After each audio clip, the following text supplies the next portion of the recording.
एक समय में वैकुंठपुरम नामक एक गांव में वह और पार्वती नामक पति पत्नी रहते थे। एक समय में वो बहुत अमीर थे, लेकिन कुछ समय बाद अन्य वजहों के कारण वो उनका सारा जायदाद खो देते हैं और पार्वती भी उसके पति शिवा को खो देती है। पार्वती के 2 बच्चे थे, शिखंडी और शिवरानी। शिवरानी बहुत भोली थी और वो हर बात मानती थी। दूसरी तरफ शिखंडी को हमेशा जल्दबाजी थी और इतना ही नहीं, उसे गुस्सा भी बहुत जल्दी आता था। शिखंडी एक लड़के से प्यार करती है।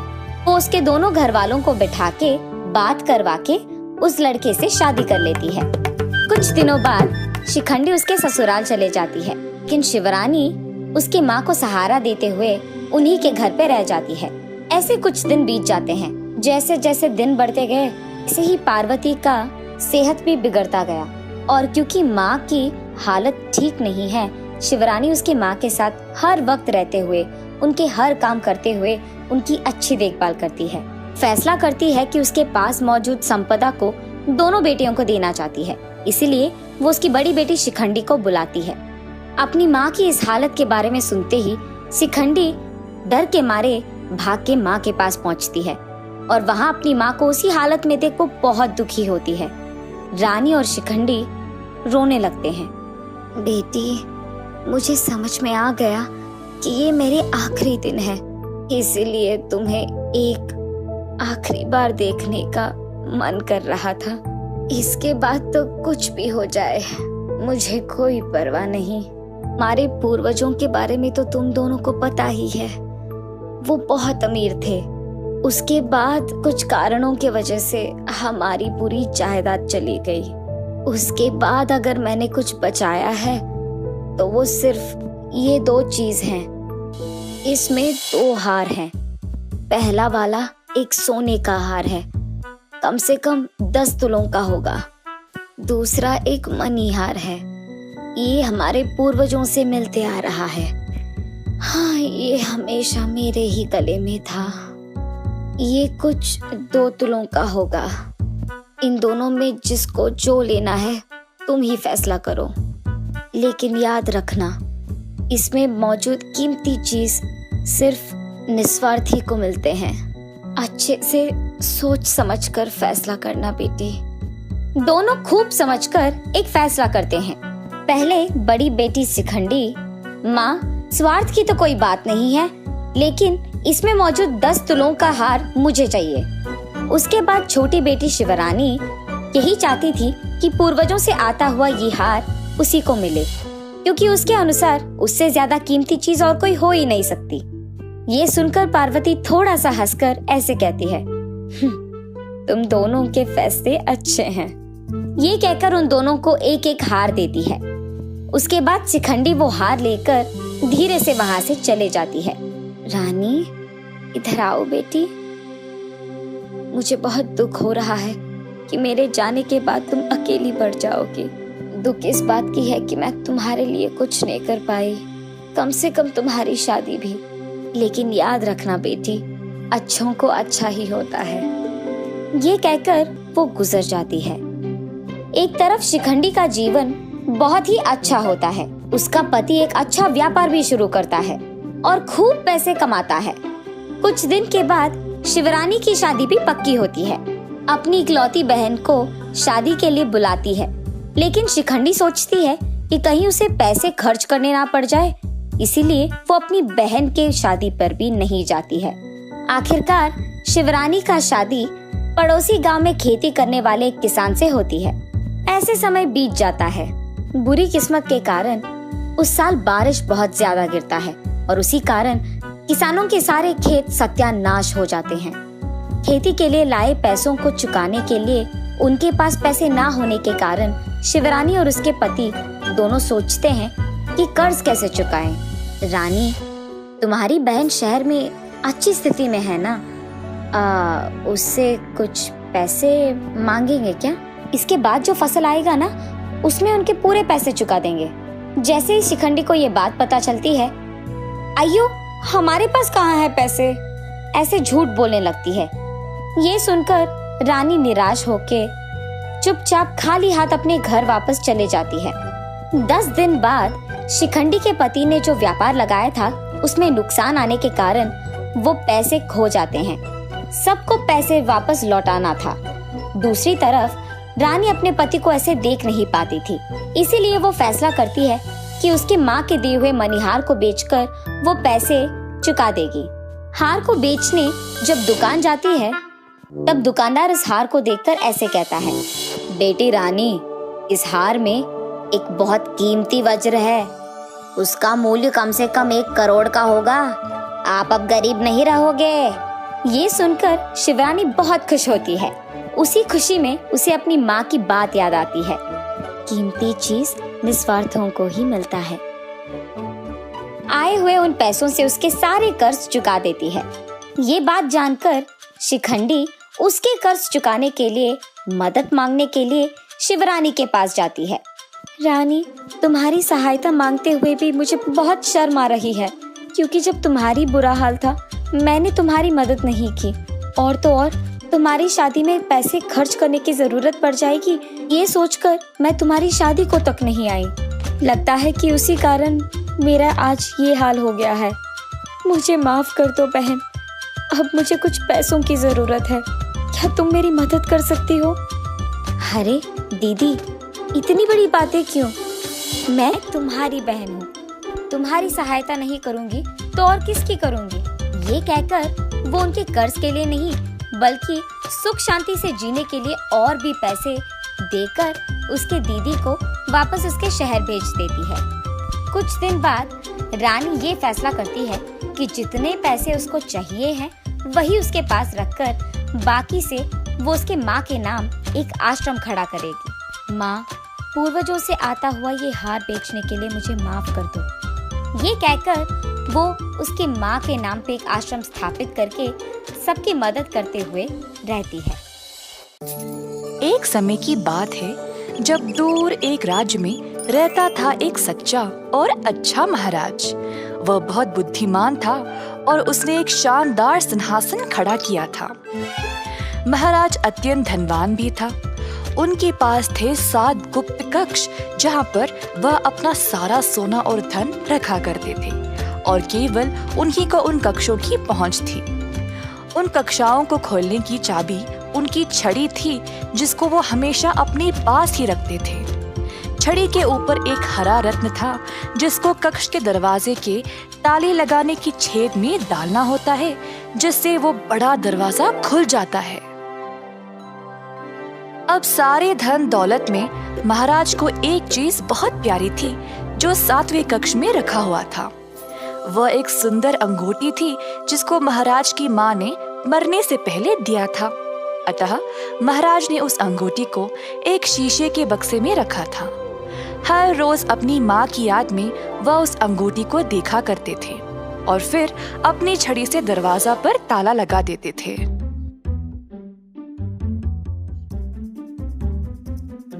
उसी राज्य में देव नामक एक व्यक्ति रहता था। देव एक चोर था। लोगों का जेब मारना,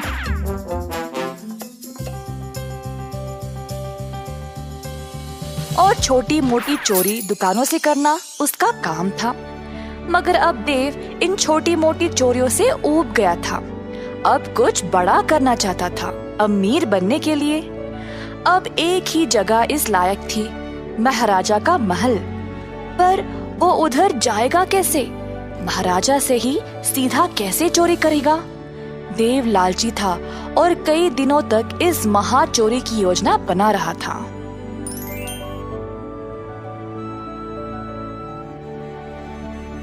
एक दिन देव महल के इर्द गिर्द घूम रहा था जब उसकी मुलाकात उसकी एक बचपन के दोस्त से हो गई जो अब एक महल का पहरेदार था। प्रणाम मेरे दोस्त, कैसे हो? बहुत खूब देव, अब मैं राजमहल के दरवाजे की पहरेदारी करता हूँ। बहुत समय के बाद हम मिले हैं, तो तुम क्या करते हो? देव ने सोचा कि यही मौका है अंदर घुसने का। दरअसल मैं एक लेखक हूँ और हमारे राज्यों की अनोखी सुंदरता के बारे में लिख रहा हूँ। मैं दूर दूर तक यात्रा करता हूँ और उन जगहों के बारे में, उनका खाना पीना, उनके संस्कारों के बारे में लिखता हूँ। अब मेरा अगला विषय महाराज के इस किले के बारे में है और उसके वास्तुकला के बारे में। और मैं महाराजा को प्रशंसा करना चाहता हूँ ऐसा अनोखा महल बनाने के लिए। इसीलिए मैं यहाँ जानकारी के लिए आया था, परंतु इधर कोई मेरी सहायता के लिए है ही नहीं। इस महल के कई अनोखे चमत्कार हैं। मैंने तो ये भी सुना है कि इधर 7 गुप्त कक्षाएं हैं जहाँ पर महाराज अपना सारा खजाना रखते हैं। अच्छा, ये तो काफी अनोखा लगता है। और कुछ बता सकते हो तुम मुझे? अरे हाँ, और इन कक्षाओं के बारे में तो बहुत लोग जानते हैं, पर बहुत कम को पता है कि इन कक्षाओं को केवल महाराज की छड़ी से ही खोला जा सकता है।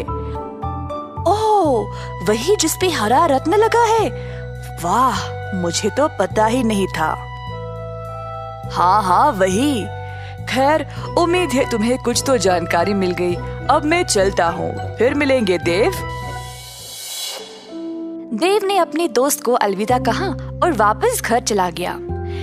देव ने सोचा कि ये 7 कक्षाएं तो बहुत हो जाएंगे, तो अब उसको एक कक्षा चुनना पड़ेगा जिससे उसका सारा जीवन संवर जाएगा। पर महाराज की छड़ी को वह चुराएगा कैसे? देव ने एक योजना बनाई 7वें कक्ष की चोरी करने का। बीच रात का समय था। देव महल के अंदर घुस गया जब उसका पहरेदार दोस्त दरवाजे पर सो गया था। देव ने महाराज के कमरे की ओर देखा और एक रस्सी को दीवार पे लगे एक डंडे पर डाला और खुद को ऊपर खींचने लगा।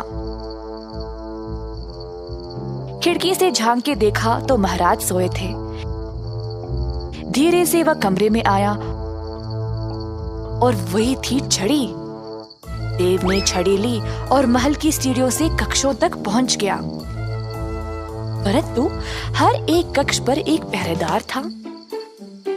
देव ने कुछ जानवर की आवाज निकाली और पहरेदार देखने चले गए कि वह है क्या।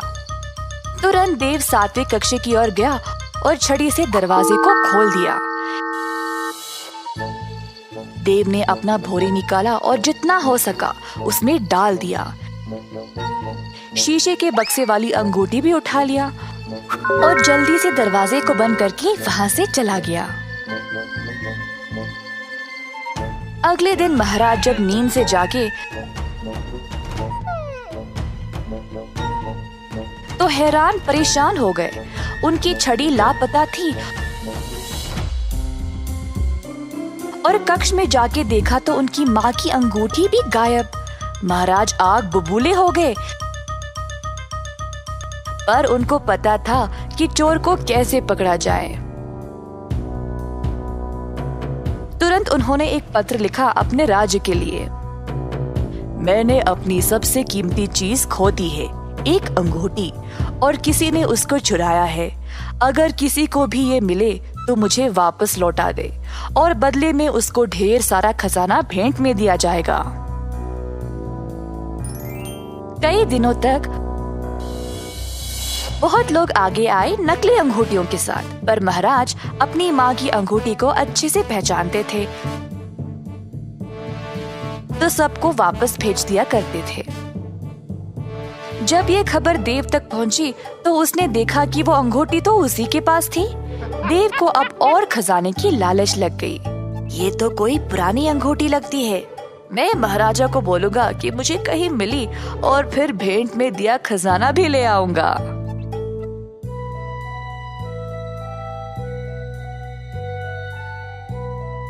देव महाराज के पास गया और बोला, प्रणाम महाराज, मुझे ये अंगूठी मिली है तो आपको दिखाना चाहता था। अगर ये आपकी है तो ले ले और मुझे बदले में कुछ नहीं चाहिए। महाराज ने अंगूठी की ओर देखा और उसको पहचान लिया। धन्यवाद, ये मेरी ही है। देव अखड़ने लगा। अब वो और भी धनवान बनने वाला था क्योंकि महाराज खुश लग रहे थे। एक मिनट, इस अंगूठी को तो तुमने ही चुराया है ना? ये अंगूठी खोई नहीं थी। मैंने वो पत्र इसीलिए भेजा था क्योंकि मुझे पता था कि चोर बहुत लालची होगा। कई लोगों ने नकली अंगूठियां लाई थी, पर केवल तुमने असली वाली लाई क्योंकि तुम ही चोर हो। सैनिकों, ले जाओ इसको और सलाखों के पीछे डाल दो हमेशा के लिए। नहीं नहीं महाराज, माफ कर दो, मैं सब कुछ वापस लौटा दूंगा। कृपया मुझे सलाखों के पीछे मत डालो। इस कहानी से हमें ये सीख मिलती है कि लालची लोगों को हमेशा मुसीबत झेलनी पड़ती है।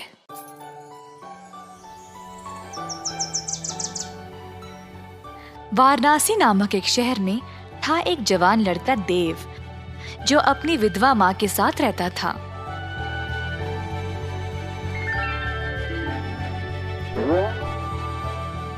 उनकी थी 1 एकड़ की जमीन, जिसमें वह काम करके अपनी रोजी रोटी कमाते थे। एक दिन अचानक से आए 2 सैनिक और देव को बिना उसकी कोई गलती कैद खाने ले गए।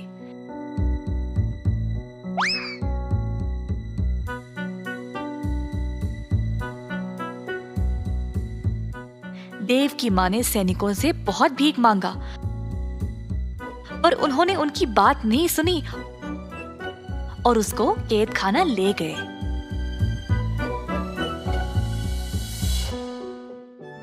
देव की माँ अब बेसहारा बन गई क्योंकि उसका ख्याल रखने वाला और कोई नहीं था।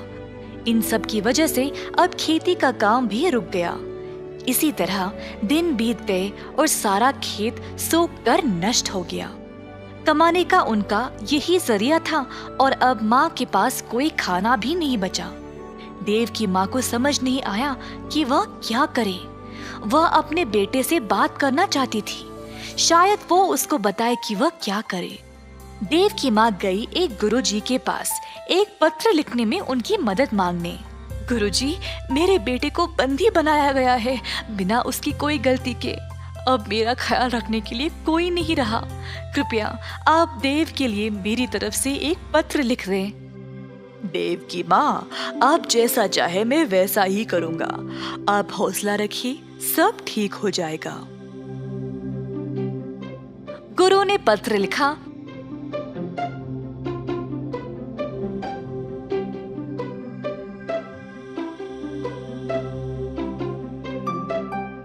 और फिर देव की माँ उसको कैद खाना ले गई।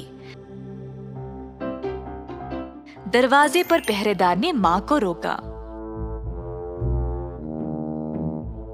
कौन हो तुम? मैं ये पत्र अपने बेटे देव को देना चाहती हूँ। आपको अंदर जाने की आवश्यकता नहीं है। इस पत्र को उस डिब्बे में डाल दो। देव की माँ ने वैसा ही किया और वहाँ से चली गई। कैद खाने पर जो भी खाना, पत्र या तोहफे आते थे, पहले पहरेदार उनको जांचते थे और तब ही कैदियों तक पहुंचाते। इसी तरह देव की माँ का पत्र भी पहले पहरेदार ने जांचा और फिर देव तक पहुंचाया। माँ का पत्र पढ़कर देव को बहुत बुरा लगा। वह सोच रहा था कि वह क्या करे जब उसके बाजू में एक और कैदी ने बोला,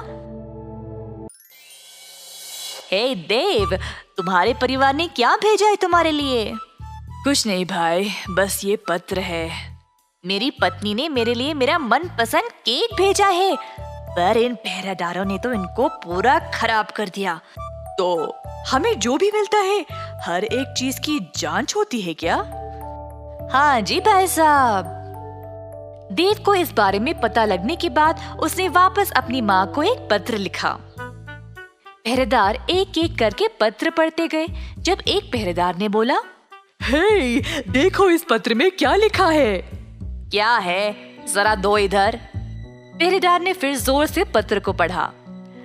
मैया, आप मेरी चिंता ना करें। बहुत साल पहले बापू ने हमारे खेत में एक मटका छुपाया था जिसमें बहुत सारा सोना और खजाना रखा है। आप उस मटके को खोद निकालो और फिर उस धन से आपकी सारी परेशानी समाप्त हो जाएगी। अच्छा, चलो भाई, जल्दी जाकर इस खजाने को ढूंढ निकाले। दोनों पहरेदार लालची बन गए और देव के खेत पर जाकर जमीन खोदने लगे। खोदते खोदते उन्होंने पूरे 1 एकड़ की जमीन को खोद दिया और उनको कोई खजाने का मटका मिला ही नहीं। जल्द वे थक गए। क्या करे ये ना जानकर दोनों पहरेदार वापस कैद खाना चले गए। अगली सुबह जब देव की माँ जागी तो उसने देखा कि सारा जमीन जोता हुआ था और ताजी मिट्टी बाहर आई हुई थी। देव की माँ ने फिर से खेती बाड़ी का काम शुरू किया और अन्य बीज बोया। धीरे धीरे वह पैसे कमाने लगी और कुछ ही समय में उसने काफी पैसे जमा लिए, जिससे उसने अपने बेटे को जेल से रिहा करवा लिया।